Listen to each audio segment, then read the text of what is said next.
Hello, podcast listeners. Tucker and I are going to delve into the crazy world of music at the very beginning of this, specifically pump up songs.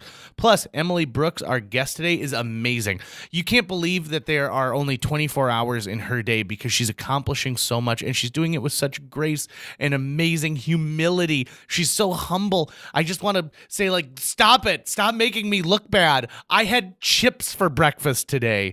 Plus, you guys are really going to get a kick out of Tucker and I's intro when we delve into how much we like Emily. We fangirl all over her right at the very beginning. So when she's listening to this, it's going to be very embarrassing for her, and I bet she's going to blush. All of this and more on today's episode of JJ Meets World, and swing over to patreon.com/JJ Meets World and be the bra of this podcast, meaning you're supporting it. 1, 2, 3, 4. J.J. Gordon, sort of like that Indiana Jones, in that he's always sniffing out his next adventure. Yes, he is. He's always interviewing guests so he can have them on his show and they can talk about pop culture, arts, and leisure. J.J. has his flag unfurled and he likes his french fries curled, and he's fun and then he twirls as he goes to meet the world. He will march into the rain even if his ankle sprained. Take a peek inside his brain. This podcast is called JJ Meets World. Do you have a song that you like that pumps you up that you listen to? No. No? Not that I could. If I had one, I would have had it right off the top of my head. Okay, let me name a couple of my pump-up songs that I love. One is called Work Me Down, which comes from the Disorderly soundtrack. And it's like, work me down, down, work me down, down. Come on, everybody, and work me down. It plays during a roller rink sequence that I enjoy. Tom and Mary by Ben Folds, where he is slamming on the piano keys, is, I think, a phenomenal pump-up song. Scatman is one that I actually do like a lot. Yep, that one's pretty which is good. brilliantly used in the movie Nothing But... No, it's not Nothing But Trouble. Is it Nothing? Yeah, it's Nothing But Trouble. With Tim Robbins, Mr. Tim Robbins. Oh, I haven't seen it. Sir Martin Lawrence. Oh, boy. Because don't forget, he was in Black Knight. Wasn't that Nothing to Lose? That's what it is. Nothing to lose. Nothing but trouble. Nothing but as Chevy Chase and John Candy and Dan Aykroyd. There we go. Oh, part of the Nothing franchise of films. I'm surprised that you didn't have a song that just comes immediately to your mind. They're like, this is my pump up song. Well, I'm not usually having to jazz myself up by listening to music. All right, let's get ready to wreck it. I do every time before I walk in here. Really? Before I'm like, I got to face Tucker today. Yeah.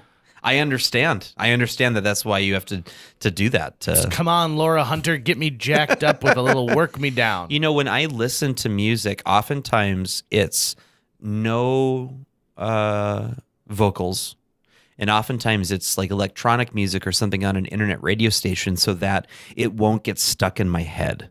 Because I have this thing where if I'm listening to the radio, whatever that last song is going to be before I turn the radio off, that's now going to be stuck in my head for a few hours if I know it. And so I like listening to music that hasn't carved a huge groove into my brain yet, so that I'm working on something or I'm doing something else, driving somewhere, and I don't want that last thing to be playing in my head over and over again. So when I listen to regular music, I guess you could say, I like to actually sit down and just listen to it and pay attention to it. But it's been a while since I've done that as well. There's a great version of the song Loch Lomond that a dude with this deep baritone voice sings, and I love the cover of it, by yon bonny banks and by yon bonny breeze. I listen to that and I will crank it in my car and sing along with it, and I find that it really just pricks me up for the rest of the day. Nice. I also find Stephen Tobolowsky's voice very soothing and comforting, and so if I'm oftentimes when I'm coming here, I will listen to one of his podcasts because he's such a good storyteller, right? That it puts me in the right mind frame and the right headspace to get something going with this.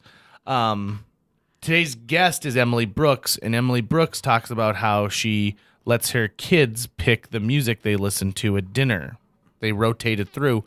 And I was thinking to myself during that conversation, I don't think that we ever listened to music when I was we had a television in the kitchen. As How often early were as I you can having remember. family dinners on a consistent basis? We were even? until I got to high school. It was Okay. pretty consistent. Okay. I mean, even when we had like a babysitter, we would eat with the babysitter. Right. But I remember watching Coach was our favorite show to watch as a family because for some reason we all really, maybe it's because it's set in Minnesota. I loved Coach. Coach is a great series. Filmed in Great front of a series. live television audience. It was.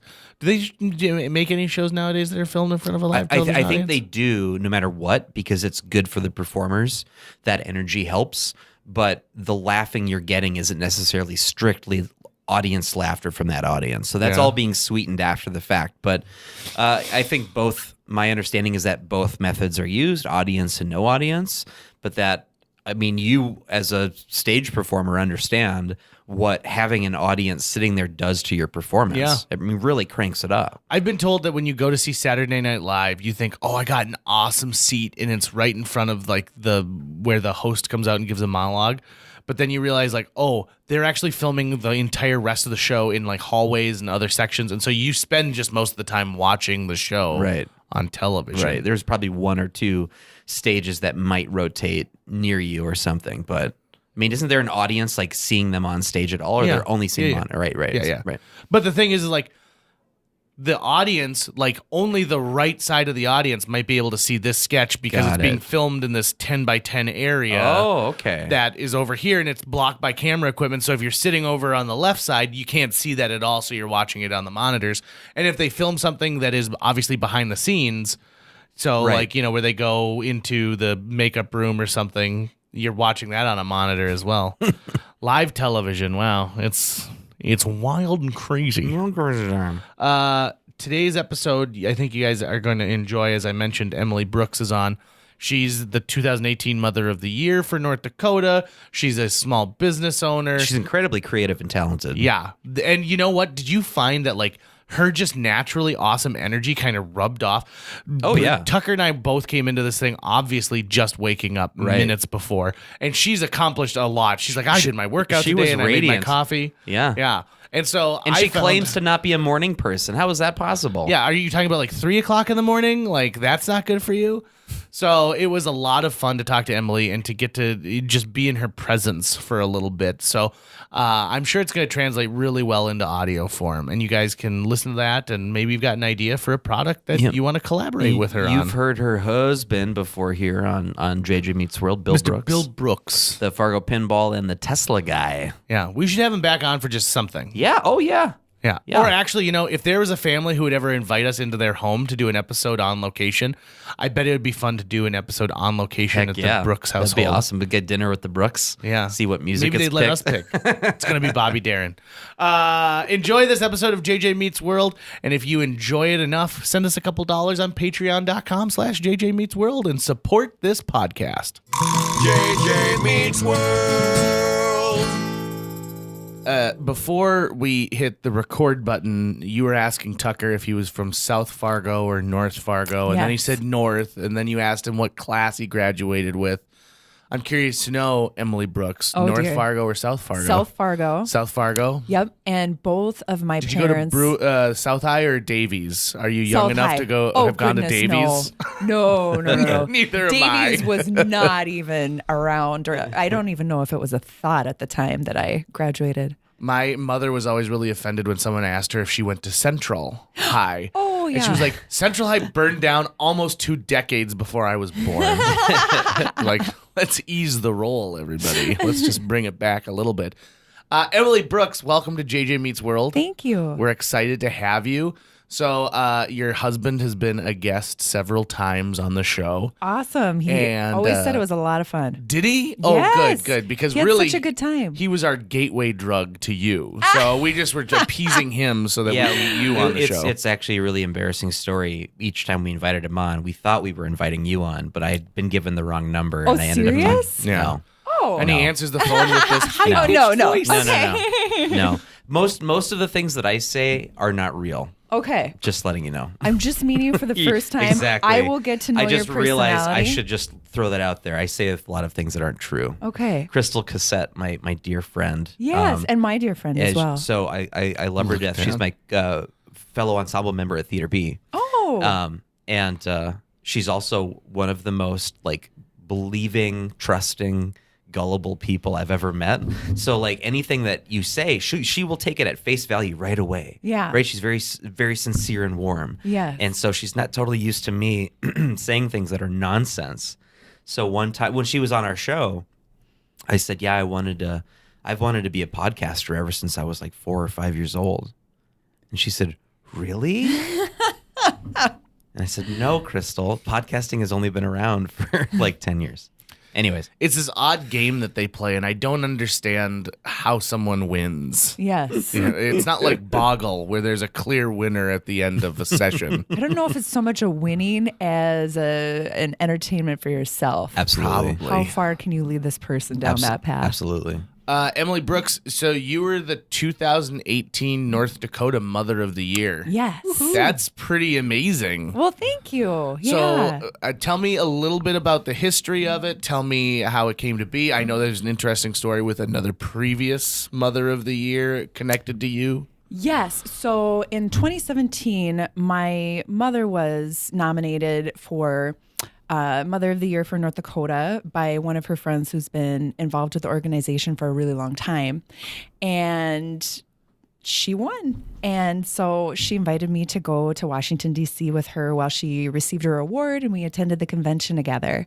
And I was so amazed by the amazing things that all of these other women were doing that were there. They have Mother of the Year from each state, and also from some territories of the United States too, that are there receiving awards. And one of my favorite parts of the convention was when each of these women gave a speech, and they were given a certain topic, and it was their take on that topic. And they had, a certain amount of minutes to do this. And it was so fascinating what each of them, their take on this topic was. And they talked about their own lives and how it related to them. And I was so amazed with how much they were doing in their own communities. And it was just a magical experience for me. And so I knew I wanted to be involved with American Mothers. And when I got back from the convention, I signed up right away and started getting involved with some of their missions of American Mothers. And their big one is to fight human trafficking. And so I went to a Purses for a Purpose meeting, or it was the fundraiser, actually. Now I'm going to their planning meetings. I've gotten more involved with it. But I went to their first fundraiser, and I just hadn't known about how North Dakota was affected by human trafficking. And it was really eye-opening for me. And, had I not been involved with American Mothers, I wouldn't have focused on that topic necessarily. But now I'm involved on their planning committee and helping raise funds for women transitioning back into normal everyday life after being rescued from human trafficking. But I was in 2018, to get back to your question. Don't worry, we go on tangents everywhere, so this is good. This is a good, nice loop. This is early in the morning for me. I'm not so much a morning person. I kind of ease into my day. But in 2018, I was nominated by one of the women that was very involved with American Mothers. And I won the title for North Dakota.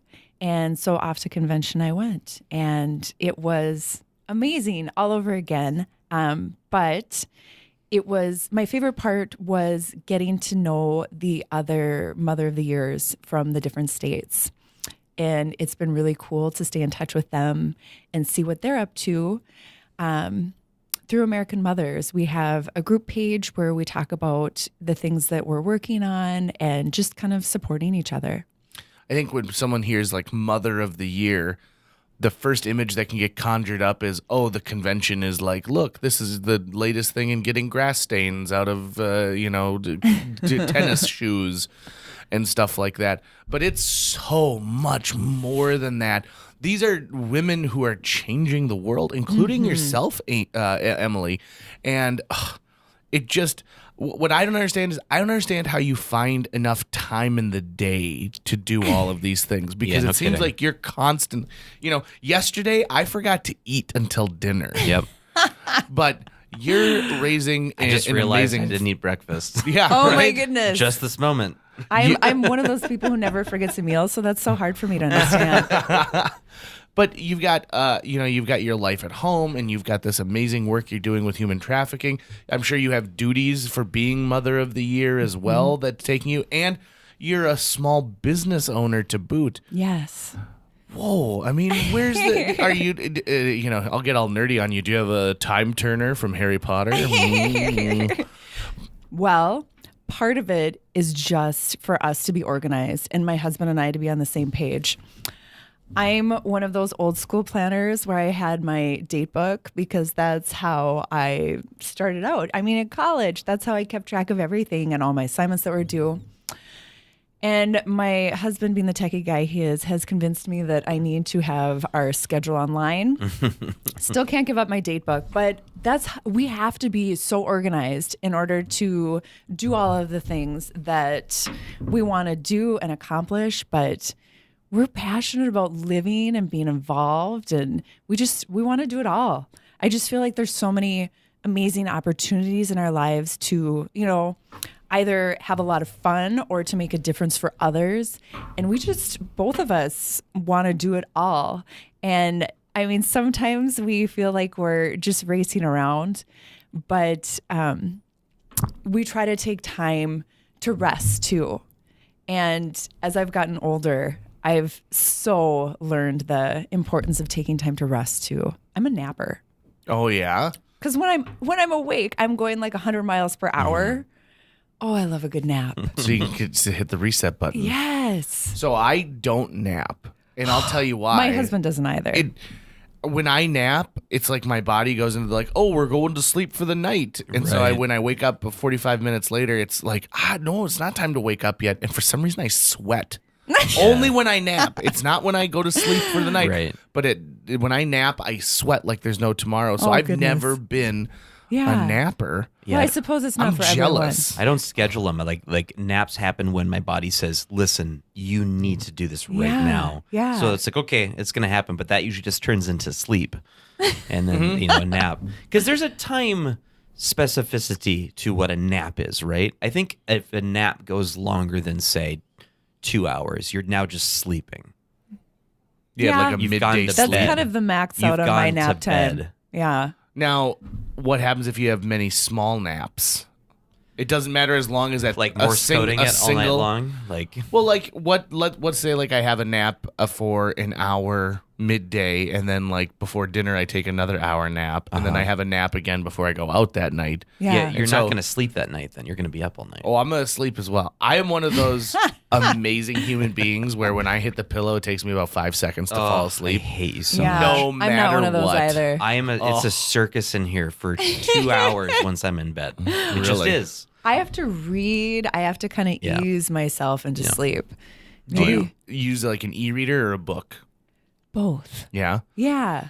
I don't use my e-reader when I'm in bed. In fact, I keep my phone as far away from me as possible because I really believe that the blue light that's emitted from of the screens takes away from people's ability to get into that REM cycle. So I like to read a physical book. I'm a physical book guy. I like going to the library. Just take your e-reader and turn the screen brightness all the way down and then have a light on it. And then it's just like you're reading a book. I don't like that. E-ink. I don't like that either. Just take your phone and just put it face down and then don't look at it for the rest of the night. Yeah, but the temptation of bling, dong, dong. You got to turn your notifications off. Yeah. That's what I do when I get into bed. I turn it all off. I need to have my phone next to me because I need to have the assurance of 20 alarms set to make sure that I'm getting up on time. Oh, God. I check my alarm every It only really night. takes the first two, but it's like an insurance policy. It's like if for whatever reason it's the night where I just keep sleeping through it. I just started a job. I can't oversleep right now, so it's a million alarms in the morning for me. I have the same alarm clock as I did when I was in middle school. You are kidding. Yeah, it's big, bright red letters. It's not like a radio alarm clock. It is just an Oh, just you making that sound makes me like go, oh no, let me stay in. The real key here is when I was younger, I taped the snooze button down so that I couldn't hit it. Oh, gotcha. And I messed it up. Like I must have messed it up in 1999 because the snooze button doesn't work anymore, which is really good for me. Yeah, You know, I hit the snooze in the morning. Do you? Mm-hmm. How many times is too many times to hit the snooze button? Well, my phone limits my amount of snoozing. I get that's nice. 5-minute segments of snoozing for up to 15 minutes. And then it's I know it's not going to go like, off Emily, again. wake up. I know. Wake up. That's my last chance. 15 minutes of snoozing, that's it. You know what's funny? My son is in junior high, and he'll be in high school next year. And we're trying to get to the point of him. I'm all about life skills right now. Okay. I've got 5 more years of him being home. And so I keep telling him, build life skills. Yeah. You know, I got to teach you how to do laundry because I've got 5 years left to teach you life skills. One of them is getting up on his own. He will set an alarm clock on his iPad. He will set an alarm clock on his phone. I will wake up to his alarms going off and raging in his room. And he's sound asleep in there. So I'm a little concerned of what's going to happen when he's in college because he won't even wake up when I call his phone in there. Am I going to have to go to his dorm every morning and like shake him to wake up? Oh, please do. Please do. I always thought, wouldn't it be great if there was a service where, because I wake up best when a human being wakes me up. Yeah. Wouldn't it be great if you could have a service where somebody comes into your house and like, you know, is like, Emily, it's time to wake up. It's time to wake just up. gently coax him into the morning. That is Come fingernails on a now. chalkboard to me. Someone waking me up. Oh my God.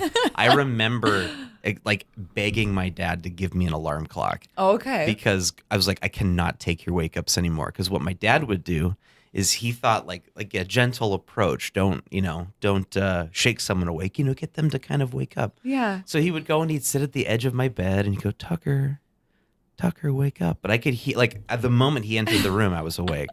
And I would just hear it and it just irritated me because I didn't want to be awake at the morning.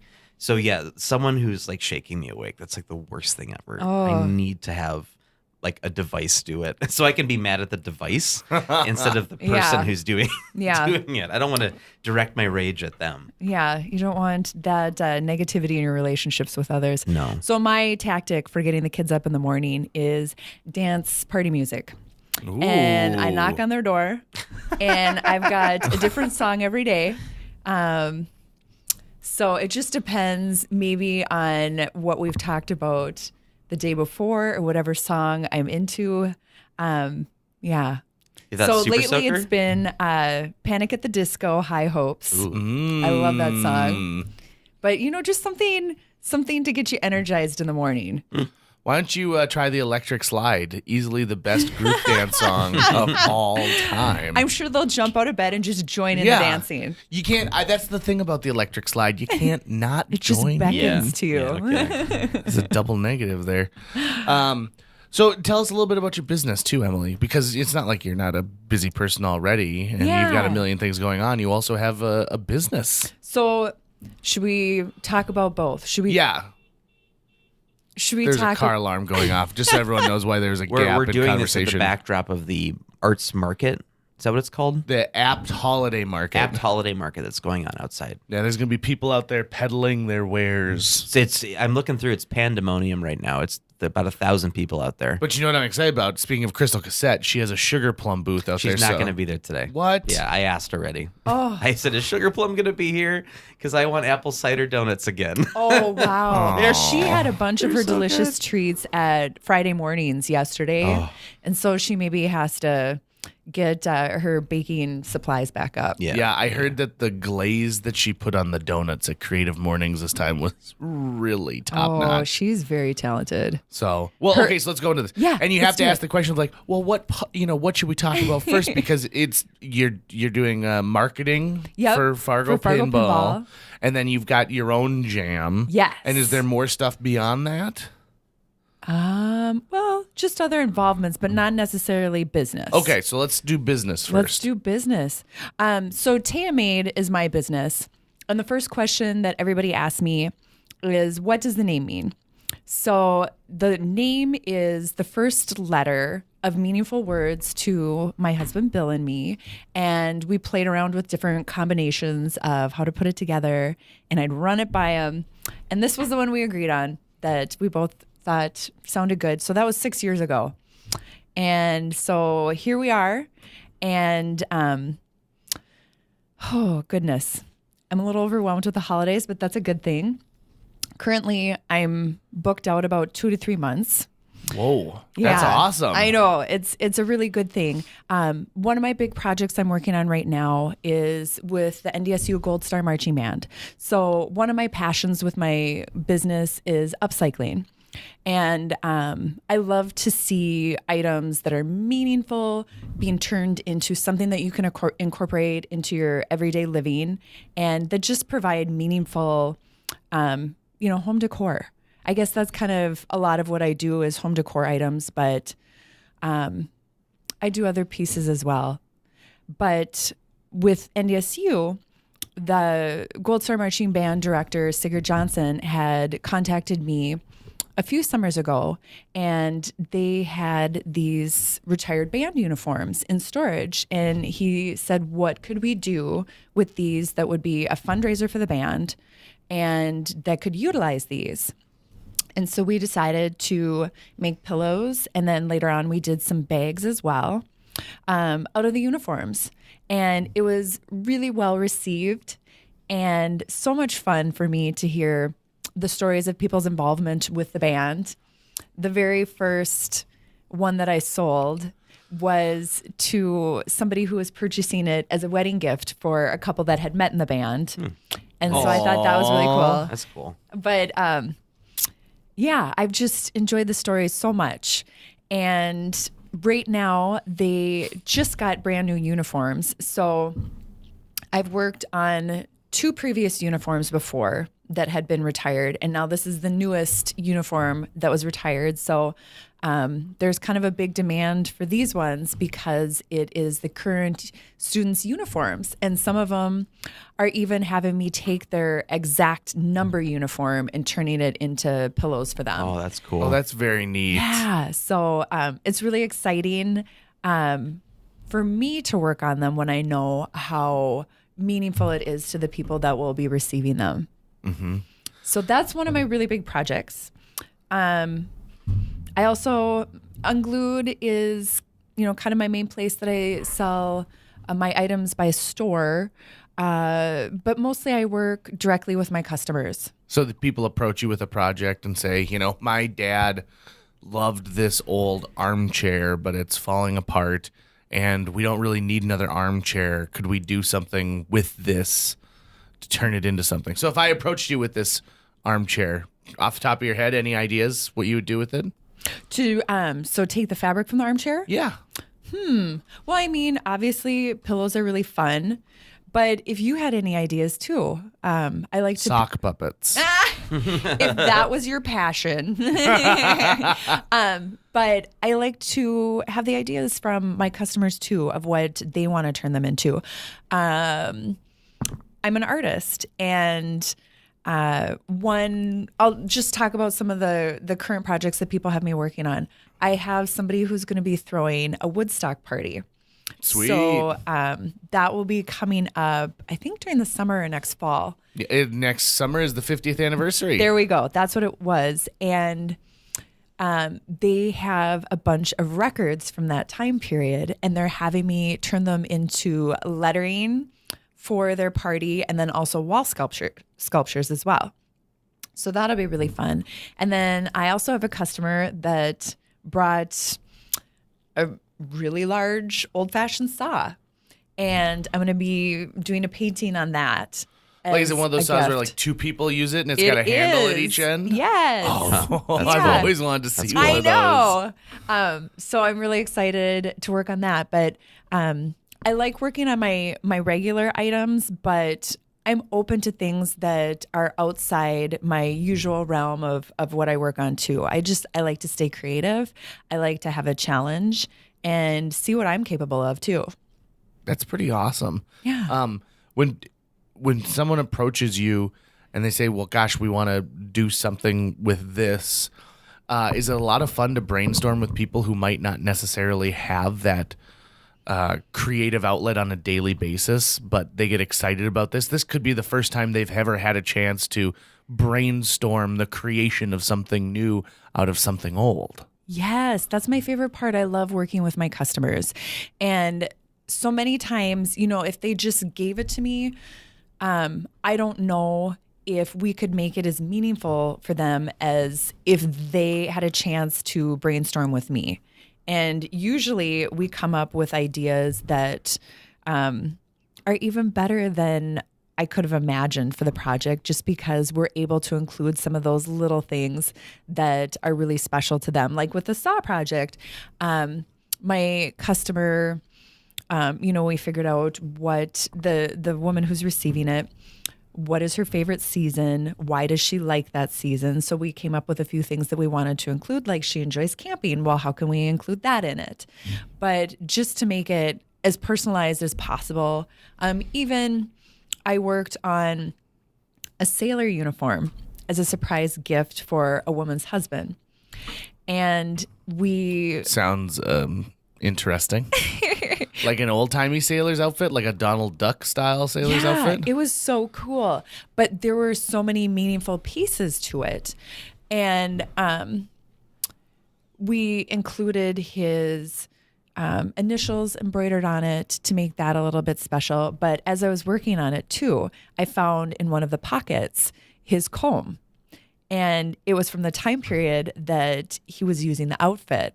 And so we incorporated the pocket onto the pillow with the comb still put in it. Nice. So cool. being able to do some of those things just make it so fun. Oh, that's awesome. What about Fargo Pinball? You do some marketing for them because I guess you're attached to that project somehow? Yeah. So, goodness, Fargo Pinball has been so much more than we initially envisioned it to be. It's been amazing to see the connections that have happened with our members, and just getting a chance to form that connection in our community, to be able to do good works. I mean, I guess with both of our businesses, my husband and I really focused on what can our businesses do for the community too. And so we're very much a part of giving back. So like with my Taea Made business, it's being able to donate silent auction items and raise funds that way, and then direct donating too. But with Fargo Pinball, we love to do fundraisers, and we'll have a few coming up. Hopefully this winter, and then one in the spring. We'll be doing one for the Village Family Services, and then we'll be doing one for the Ronald McDonald House Charities as well. And I know you guys also provide a machine to the new Ronald McDonald House when they put their new facility together There's a in Star Southwest. Wars machine over there. I know. In fact, I went over there and they're like, yeah, this just got installed this morning. And I'm like, this looks like a Fargo Pinball type thing. They're like, it was. And so I got to play some of that. And it's free play over there. I know. It's pretty fun. I'm pretty excited You go about on that. for a long time. But yeah, I help out with some marketing ideas, and overall, we really love to throw ideas back and forth at each other. And my husband and I, one of our favorite things that we say to each other is, I've got a crazy idea. And then, the other's response is usually, I love crazy ideas. Yeah. And it usually leads to something pretty amazing that, we don't like to limit ourselves with staying within the parameters. And so right now, one of the the places that Fargo Pinball is at Drecker. It's at their new Bruhala location. And Which is awesome, by the way. oh God, it's so neat. It's such a historic building, and Yeah, talk about upcycling, right? And I repurposing. know, yeah. And I gotta hear JJ speak there for Creative Mornings. That was really, really cool. So did Tucker. He was there as well. Did you? I was there for the sugar plum stuff. Very nice. It was I think it was the earliest I had seen Tucker in a very long time. Yeah, because up until this new job now, the past like 10 years, my sleep schedule has basically been I wake up 8 hours after I fall asleep. And that's just what happens. It's just whenever. Yeah. Because there was never like you have to be in the office at these particular hours or something. All my work Gotcha. was always deadline based, or results based. So now that there's like a set schedule, I have to get used to that. And so that was sort of an early taste where I was like, oh, that's right. This is what it felt like in high school to get up and not be awake. Tucker, it's time to wake up. Tucker, buddy. time to get Come up. on, buddy. Although I will say, after this week, I woke up this morning at 7 a.m.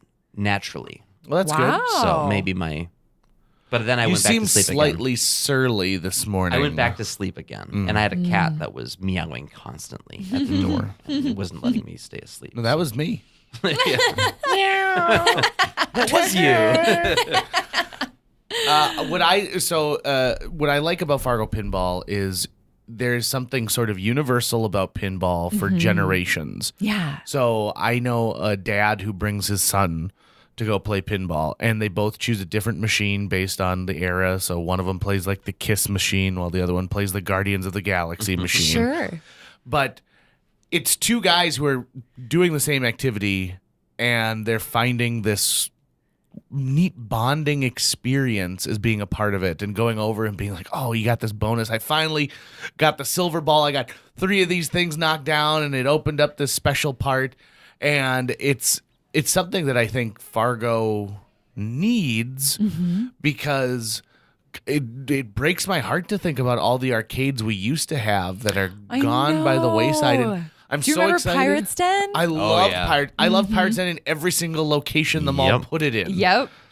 And I even loved going to like Pizza Hut, and they had a Dig Right. Dug and a couple other like little machines. Godfathers had the Simpsons arcade game, so I always knew whenever we were going to Godfathers, I was going to play the Simpsons arcade. Yeah. Do you remember Fuddruckers? They had so many love great Fuddruckers. machines. Yeah. And I don't know if I told you about this before, but I made the mistake of telling my husband which machines I remembered most from when I was a kid.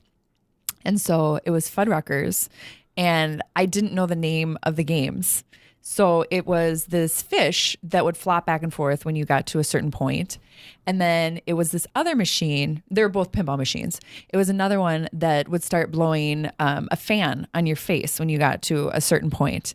So, of course, my husband, before I get a chance to even know what these machines were called, had bought both of these machines for me.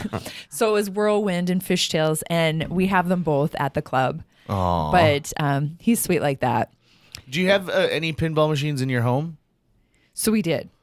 You did. That's We why did. there's Fargo Pinball. yeah, that's what I was thinking. Yeah, so Fargo Pinball is basically a hobby that just kind of went overboard.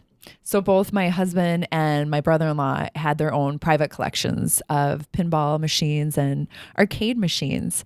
And then when the previous owner of Fargo Pinball decided to close the club, then they approached him and said, hey, can we buy off the machines that you have? And so they bought those, and they combined them with the collections that they had. And Fargo Pinball was born. But then the pinball machines that were in my basement, there were 8, moved out. Whoa. Oh yeah, moved out of our basement, and that gave me more room for my Taea made business. Nice. And now I have a separate cutting room, which has made it so much easier. Yeah. So what kind of equipment do you use for your cutting? Is it all just hand done, or do you have a fancy machine? No, so I do a lot of hand cutting, but also I use a rotary cutter. And so with that, I need a big mat underneath it to make sure that I'm not cutting right into tables or Sure. anything like that. It's razor blade sharp. But yeah, so that's what I use for cutting. I don't know how I ended up on this list, but I get emails from this company that makes a laser cutter. Oh. So it's like, hey, you can cut wood, you can cut some metals and these things, and it's a really high grade laser. And so you feed this stuff into the machine, and then on the other Sounds side, pretty cool. it knocks it out. And I was like, that How sounds have you not awesome. bought this? Oh, it's very expensive. Oh, dear. Like so expensive where I can't justify it yet until I figure out how to take my, like for wedding gifts, I make cutting boards. Ooh, So I cool. use some of my manly skills. And Yeah. I just showed you manly skills by like just showing you two fists. Yes. You can tell with his hands he's I never know. used them. Right. But until I can justify that and say like, well, I'm going to 15 weddings this year. Oh, wow. And listen, wife, I can spend more time with you if I can buy this laser. She's like, I cut don't down want more on time with you. the amount of time it I takes have to make them. enough time with you. You Yeah. go ahead and In fact, dull your tools you have now. It is fun to create something, though, Yes. isn't it? Like, Oh, there's such a satisfaction in it. Yeah. Just being able to use creativity. I listen to a lot of podcasts and books on tape while I'm working. And recently, I listened to, I think it was one by Brene Brown. She's one of my favorites to listen to. And she was talking about how important it is for our overall happiness in life to have a creative outlet. And it doesn't necessarily have to be something that you do for your career, but to have something that you're cultivating, even on the side. But it gives you a different sense of purpose and satisfaction in your life. And it's just very important for our happiness. I had an uncle who started to weld very late in life. Yeah. And I was like, that is awesome. That is like, so why cool. wouldn't you love something like that? And they moved from the lakes area into Fargo, and he didn't have a shop anymore to weld in. And I think that was a real bummer to him. Yeah. But sometimes you have to just give up things. Space is a huge aspect. And obviously it you is. learned that when you moved 8 machines out of your basement and you're able to take it over for something else and repurpose it. Yeah. What about free time? Yeah. So when you actually find yourself with some free time, what do you like to do just for yourself to unwind a little bit? Yeah. I love yoga. Really? Yes. I do yoga every day. I go to yoga class once a week. I love yoga. I love reading. I'm one of those people that can keep themselves entertained for long periods of time. That's a very powerful skill It is. nowadays. Yeah. does that mean that you're great on airplanes? Like you're like, I got it. We love to travel as a family, and that's why I'm a good traveler. Nice. I'm pretty self-sufficient. Nice. And you have a Tesla. So you can do some sweet traveling in that Tesla. It is, yeah, it's pretty fun. Our kids are both really good travelers. Nice. And I think maybe some of that has been handed down to from Bill and me. We kind of tinker and putter on our own. We always like to keep ourselves engaged with some sort of activity. And I think our kids are both that way because of that. And they can really keep themselves busy as well. And so they travel really well. So we take them places. How did you and your husband meet? We met at UND. Oh, Yeah. nice. Yeah. We met our freshman year of college, and we didn't start dating till our junior year. Oh. But we had been friends and had the same group of people that we kind of hung out with. And so our paths crossed quite a bit. But yeah, he actually helped me with one of my computer issues, and we've been together ever since. I've been using his technical Fell skills in love with ever the since. IT guy. Yeah. It can happen, gentlemen. It can happen. Did you go to the usual haunts, like for dates, like Bonzers or Whitey's, So let's see. Blue Moose? Oh, we've been to all those places. Our first official date was at Urban Stampede Okay. in downtown Grand Forks. And then I ended up working there during college, which I thought was, super romantic. But yeah, we had some really good dates. there's a lot of fun places to go to in Grand Forks. I think that Grand Forks, I think sometimes people give Grand Forks a lot of crap. And they shouldn't, because Grand Forks is a fun town. We loved being there. There's nary a block in that town that doesn't have a house party happening almost every weekend. There is great stuff going on. What the Lakes Region Art Council is doing up there is really neat. Yes. So And stop crapping on Grand Forks, everybody. I like their new city slogan, "Cooler than cool." Really? Isn't that pretty fantastic? That is good. It Yeah. plays on so many levels. I know. But yeah, they're doing such great things, and we really enjoyed living there. It was kind of hard for us to move. We ended up moving for Bill's job after college, his first, real job. And I had my first real job in Grand Forks, and that was kind of hard to leave because I really enjoyed my coworkers and I enjoyed the position. But yeah, Fargo was calling our name. You know what's amazing is I know people who live in Fargo now who work in Grand Forks. Yeah, we do too. And it's become so easy to commute. And when you think of someone who might live in Eden Prairie in the cities, who work in downtown Minneapolis, it can be that same amount of time for a commute for them as it is for us to go from Fargo to Grand Forks. Yes. Especially with all the smaller communities around here. Heck, I know people who live in Hillsboro who come down here to work and vice versa. So it's gone are the days of where you think like, oh, well, I've got to get a job in West Fargo if I live in West Fargo. One thing that I would like to really ask you about too, Emily, is you and your husband seem to have a really amazing partnership. And like you said, you staying organized is a big part of it. But I also recently you guys did like a family portrait that you had posted on Facebook or some family photos, and everyone looked so happy. And is it difficult to constantly think ahead to be organized like that? And what kind of power does Bill give you by being in your corner all the time? Yeah. So that is a huge part of our relationship, is being each other's biggest cheerleader. And, we get a chance to talk about some of those wins with each other that we wouldn't talk about with other people, and to be genuinely excited for one another.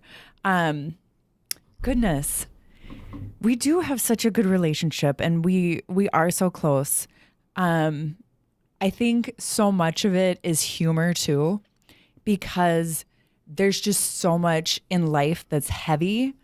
And in order to kind of keep that light and that fun with each other, we have so many inside jokes that nobody else would get, that maybe date back to when we were first together and have built over the years of being together.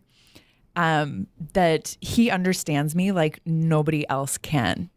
And that's huge. And it's not that we don't go through times of disagreement, but when we do disagree with each other, it's part of fighting fair with each other. You don't bring up old issues that have nothing to do with the topic or past hurts. And we're human, we make mistakes. We apologize, we make up, and you don't let your ego get in the way of that. And, hey, I screwed up. I'm sorry. I'll try not to let it happen again. It probably will, but, we'll deal with it and we'll move on. And that's so incredibly healthy. I think of like an interaction I had yesterday waiting in line at McDonald's, and it was the exact opposite of these things. It's like, I saw you in the parking lot. You parked like a jerk. Oh my gosh. And maybe knowing when to keep your mouth shut too. That helps. There's just some things that should go unsaid. And we really live in a culture now where you can talk to a lot of people in 160 characters very quickly. Sometimes it's just keeping your mouth shut. It's seeing something and saying, okay, and moving on. Yeah. I think we've arrived at a place where people feel like that part of part of being a human being is having the ability to say what we feel. But we've gone too far with it, and we need to maybe dial that back a little bit, because being honest with someone doesn't have to mean being cruel to someone. Yes. And we confuse gotta those use things tact. a lot of tact. Yeah. And Emotional intelligence. yeah. Like it's if you can place yourself in the position of the other person and show them that you understand the emotion that they're feeling. You know, that goes a very long way too. A lot of empathy. Yeah. What is the other person thinking? Where are they coming from? What experiences have they had in life that make them think the way that they do? But one thing that we have done pretty consistently with each other over the years is we always want to remember the love that we have with each other. And so even if we're really upset with each other, instead of saying all the nasty things that you could say in those sort of situations, we kind of just look at each other and go, the love. I am remembering the love. I am not thinking about the things that I'm upset about right now. I'm focusing. But then some nights it's like, oh, the love. Remember the love. Do you, there's an old song where it's like, L is for the way you Oh, look that's a great at song. me. You could just sing that over and over, right? And Yeah. spell the word love. But my husband has this amazing superpower. I believe everybody has a superpower. And sometimes it takes a long time to find it and know what it is about somebody until you know them real well. But one of his superpowers is being able to diffuse any sort of situation with humor. Really? And it sometimes is very frustrating when I just, really want to get a subject across. Or if I'm, really serious about something and I should lighten up about it, he's so good at making me laugh about it and seeing the humor in it. But that was one of the reasons why we get along so well is our laughter together. That's good. They always say humor's the most sought after characteristic when such a good finding one. your mate. Yeah. Which is why I think Jill is so lucky because. That's awesome. But I actually, so within a month of dating her, I knew that she was the one. Wow. But I made her wait 12 years until I even proposed. But it was a moment where one of my favorite movies growing up is called Heavyweights. It's got Ben Stiller in it, and it's about a fat camp. And now I've got to watch this movie. It's a good movie. It is Seriously? hilarious. Yeah. Oh my gosh, I've Seriously. never even heard of this movie. Yeah, Paul Feig, the guy who ended up directing Bridesmaids and The Heat, has a part in it as the one skinny camp counselor. Yeah. But it's about all these kids who are at this fat camp, and it was previously owned by a really nice old couple, and everyone loved it, and they really didn't lose weight, but it was a great chance to be together as larger people. And then it gets bought out by this guy who wants to turn it into an infomercial. And so he has these extreme things, and he's making these kids do all the stuff that they hate. And there's a sequence in it where Ben Stiller, who's the new camp owner, is jogging, and he's an ultra health fitness nut. Yeah. So he's jogging along this path. And it must have been improvised because he sees this big log because it's out in the woods. It's a camp. And he goes, "Come on, you devil log." And he lifts it up and starts pumping it while he's walking down or jogging down the path. And I don't know what it is, but I think about that whenever I'm in the park and I pass by a stump and I'm like, "You devil log." You devil log. And so Jill and I, on one of our first dates, were walking through Lindenwood Park. Yeah. And she was watching this guy pick up a bunch of brush from the flood. And he was pulling this thing out, and she kind of whispered under her breath, "You devil log." Mm-hmm. And my eyes lit up, and I'm like, "Did you just reference Heavyweights?" And she's like, "Yeah, I love that movie." And I thought, "Oh, this is the girl. This is the girl."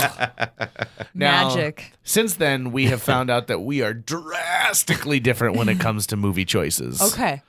Even though she worked at a video store, and I worked at a rival video store. Okay. So we had a real Romeo and Juliet Oh, thing happening. wow. Yeah.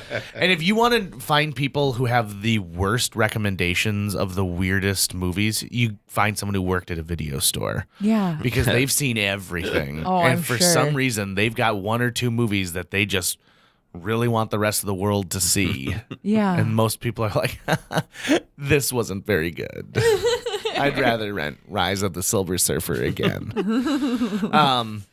What kind of tips as a mom would you give out there? Like, are you a mom who always has a snack in your purse, or are you the type of mom who gives your kids enough leash so that they can make their own mistakes, but you want them to learn a lesson from them? Or are you a tiger parent? No, I don't think I'm a tiger parent. We're pretty laid back with parenting, but we're enforcers too. Me more than Bill. Yeah. I can see that. He's a softie. But we want to know, our kids to know that whatever choices they make in life, there's consequences, and that's just the way it is. And I want them to have a wonderful childhood, but I don't want to completely, shelter them from everything that's going on in the world. And it's kind of a balance of being able to let them learn and grow at their own pace and discover things, and trying to shield them from, all the scary things in the world too. Mm-hmm. But we do approach life as a family with a lot of humor. We come together every night for dinner together, and we take turns picking out music for dinner. And that can get pretty silly with my 14-year-old. He loves to pick out things that we don't so much enjoy and just see our reaction. So you have a lot of like chicken piccata and Jay-Z nights, or? But that's nice because I like Jay-Z. I think you've found a way though to really harness that sort of teenage like testing of parents' boundaries. Oh yeah, it's he loves always it. Music. Mm-hmm. It's always music, and if you give your child the chance to like try to shock you a little bit, you're going to control some of his rebelliousness, because he's going to get it out right there. It's like, yeah, I just made mom listen to that song. But, I think so much of what we tell our children they are is kind of prophetic. And I always want our kids to know that no matter what, they are loved, and we always have their back. Even if they make mistakes, that doesn't change our love for them. And that's just part of growing up. Okay, so if you did make a mistake, what did we learn from this? How can we make sure that the same thing doesn't happen again? But, let's celebrate those wins too. Hey, you came home with a really great grade on a test that you studied for. That's awesome. Let's go out for ice cream, or, whatever it is. Let's celebrate your wins in life. But just to let our kids know that we're always there, and, just to say those things that everybody needs to hear, like, you are an awesome person, and I think you're fantastic. I think you're funny, and I think you're smart. And just taking the time to say those things. And for some reason, for me, it's usually in the car. When we're going somewhere. And I think it's because that's kind of the time where we're not being distracted by electronics, and it's our time together.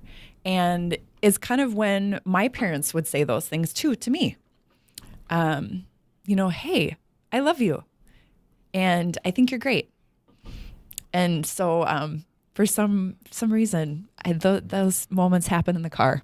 And I think people forget that you need to say those things. You think like, well, I love my family. My family knows I love them.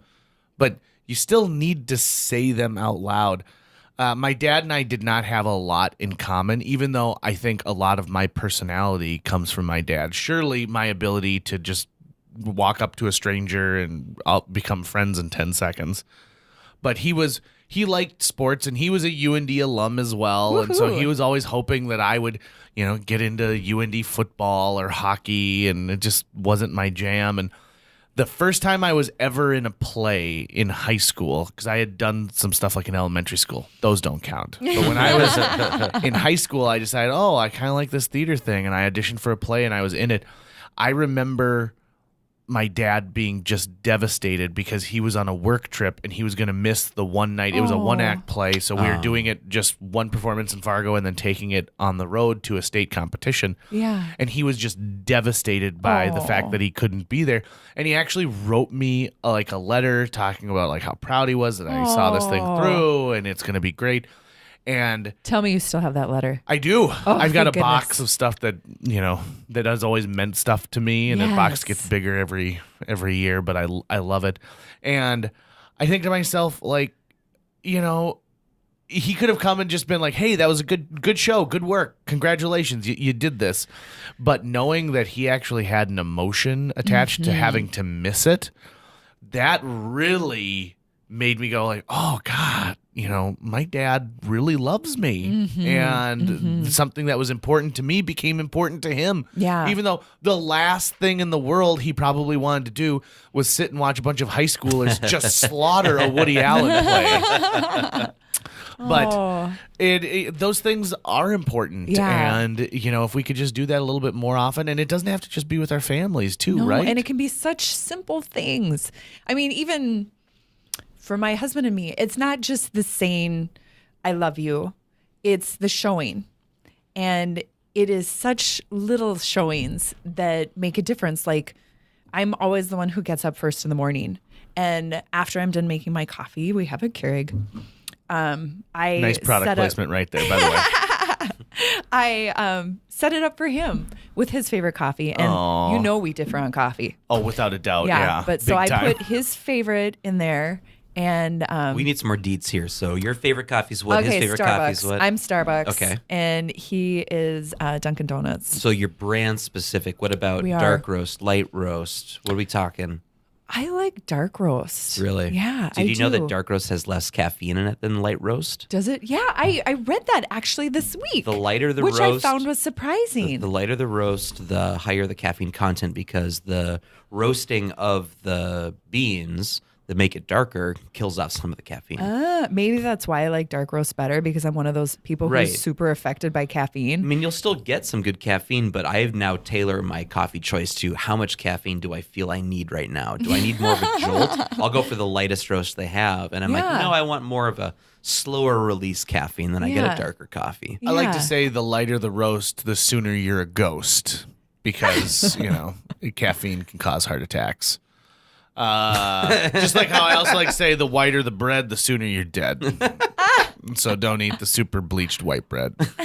Got a lot of these things that rhyme to remind me of not dying on a regular basis. That's why you don't go see the doctor. Because like, no, I got it covered. Yeah. Got all these phrases. The sooner you see the doc, the better it is you'll join the flock. And I'm a leader, not a follower, baby. Emily Brooks, thank you so much for being a guest on JJ Meets World. Thanks for having me. If people want to find out more about Taea Made or even American Mothers, which you've got a branch in Fargo now, you're in the process. We're getting going, and actually we have an event planned where we're going to be going and baking holiday treats at the Ronald McDonald House soon. Nice. So if somebody is interested in becoming involved with American Mothers and would like to be a part of that, they can definitely get in touch with me. And American Mothers isn't just for mothers who have children in the home right now. It can be someone who's a grandmother or someone who has adult children. Yes, absolutely. And actually, one of the women that was a Mother of the Year at convention when I was there was in her 90s. Really? And it was amazing all of the things she had done in her lifetime. Huh. Wow. Yeah, I'm about to go see my grandmother who's in her 90s, 93, 94, Mama Luke is. Oh, that's something awesome. like that. Yeah. Tucker's grandma is this little old woman from Kentucky who is just adorable. She's amazing. She has a fan club here in Fargo because she was in a short film that JJ and I made in 2006 called Milk Babies for the 48-hour film competition. She has a quote there that people still like come up to me and say like, "Thank you, baby." Yeah. But she's great because she's a storyteller. I love and storytelling. she's a Southern storyteller. Yes. And so she's just got, she's got this loquacious way about her, and Yes. and she's funny and sort of irreverent and has no problem cursing now and sort of relishes it a bit, which is a lot of fun. Whenever she wants to make a point, she starts off with, well, let me tell you. Yeah. Let me tell you. It'd be like, okay, Mama Luke, like, you already are talking, so keep on trucking.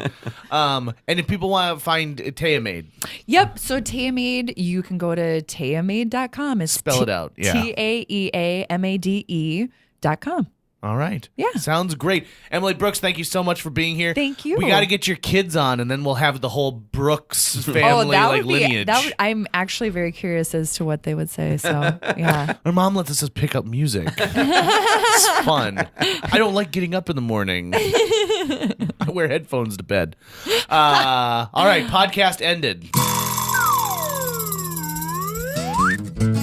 That's going to wrap it up for today's show. If you enjoyed this episode of JJ Meets World and would like to help us continue to produce 2 new episodes every week, you can donate to our Patreon. Check out patreon.com/JJMeetsWorld and donate today. Even as little as $1 a month can go a long way. Visit our website at www.jjmeetsworld.com or hit up our social media. We're on Twitter, Facebook, Instagram, all the sites the kids are using these days. If you'd like to stay up to date on new episodes of JJ Meets World, you can find us on iTunes, Google Play, Spotify, Stitcher, iHeartRadio, YouTube, or wherever you consume the podcast that you love. JJ Meets World is produced every week by Tucker Lucas. You can find out more about Tucker's work by checking out www.moonbasemaria.com. If you want to get in touch with your host with the most, go to linebenders.com, and you can find direct contact info for JJ.